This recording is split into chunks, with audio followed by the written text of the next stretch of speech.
L'Algérie est un pays magnifique qui regorge de villes et de paysages somptueux et envoûtants.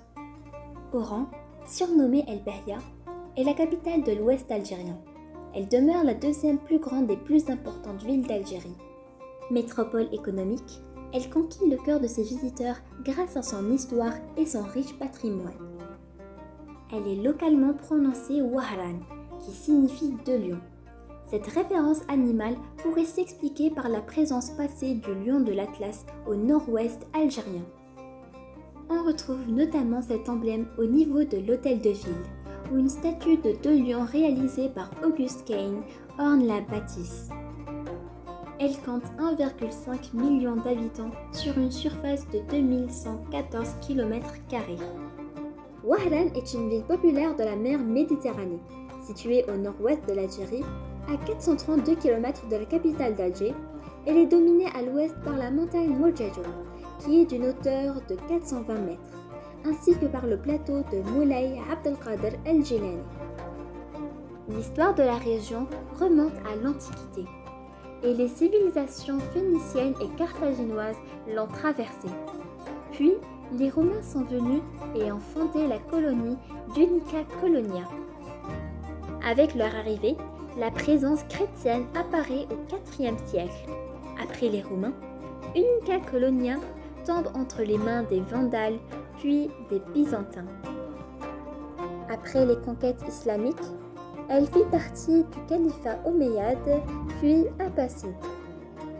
La ville d'Oran a été fondée en 902 par les marins andalous Mohammed ibn Abi Aoun et Mohammed ibn Abdoul, avec le soutien des princes cordoue, qui ont fait de cette ville un centre commercial avec Tlemcen. Après sa fondation, la ville est devenue un sujet de différend entre les princes omeyyades de Cordoue et les Fatimides. Et l'alternance du contrôle s'est poursuivie jusqu'à ce qu'elle tombe entre les mains du sultan almoradide Youssef ibn Teshfin en 1163. Puis, elle passa sous la domination de Bani Abdelwed lorsqu'elle tomba entre les mains du sultan Yarmorasen ibn Ziyane. Et après lui, les Mérinides sont entrés. Oran est devenu un centre intellectuel où de nombreux écrivains, dont Ibn Khaldoun, El-Idrissi et Ibn al-Khamis, y ont résidé. Après la chute de l'Andalousie, un grand nombre de musulmans ont migré vers Oran et la côte algérienne est devenue un point de lancement des attaques espagnoles. Les Espagnols envahirent Oran en 1509 et l'occupèrent durant 3 siècles. Après cela, le commandant Mustapha Bouchlaham la libéra. À partir de 1830, la colonisation française débuta en Algérie et l'immigration européenne à Oran augmenta. Les Algériens se révoltèrent contre l'occupation française jusqu'à ce que l'indépendance de l'Algérie se proclama en 1962 et Oran devint une ville du territoire algérien républicain. Wahran est connue pour être le berceau de la musique raï, qui est l'un des genres musicaux les plus répandus en Algérie. Elle anime généralement les fêtes et les mariages.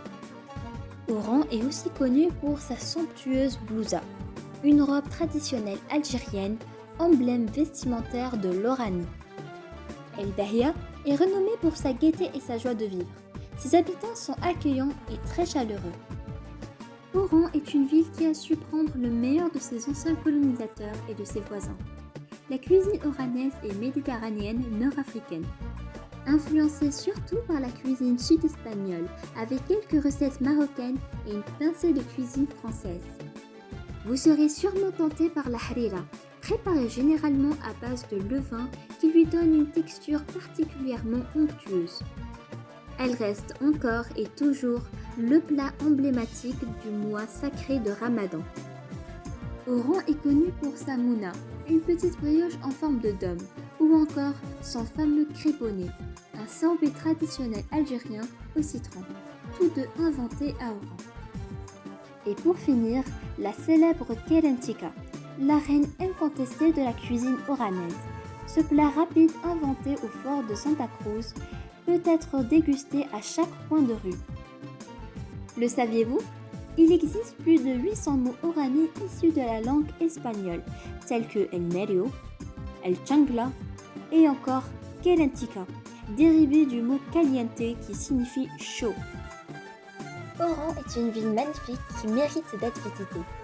Vous pouvez tout d'abord faire des courses au marché Michelet, la Bastille ou encore Din Jdida, car il n'y a rien de mieux que de faire des achats là-bas.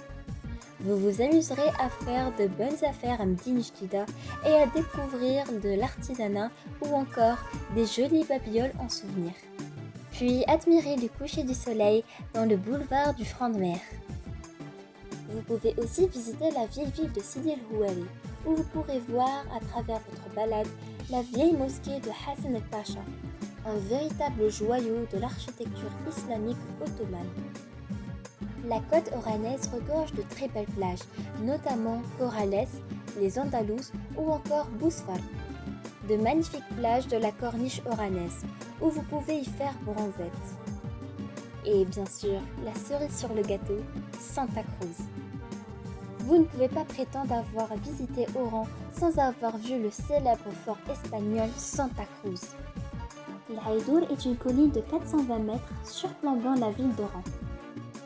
Elle revêt au cours des siècles une grande importance stratégique, et c'est pour cela que fut édifié le fort Santa Cruz là-bas, entre 1577 et 1604. Théâtre de violents combats entre les Ottomans et les Espagnols. Il est possible de se promener sur la colline, de sillonner par de nombreux sentiers offrant chacun un point de vue unique sur la baie, et découvrir le fort et son histoire ancestrale accompagné d'un guide.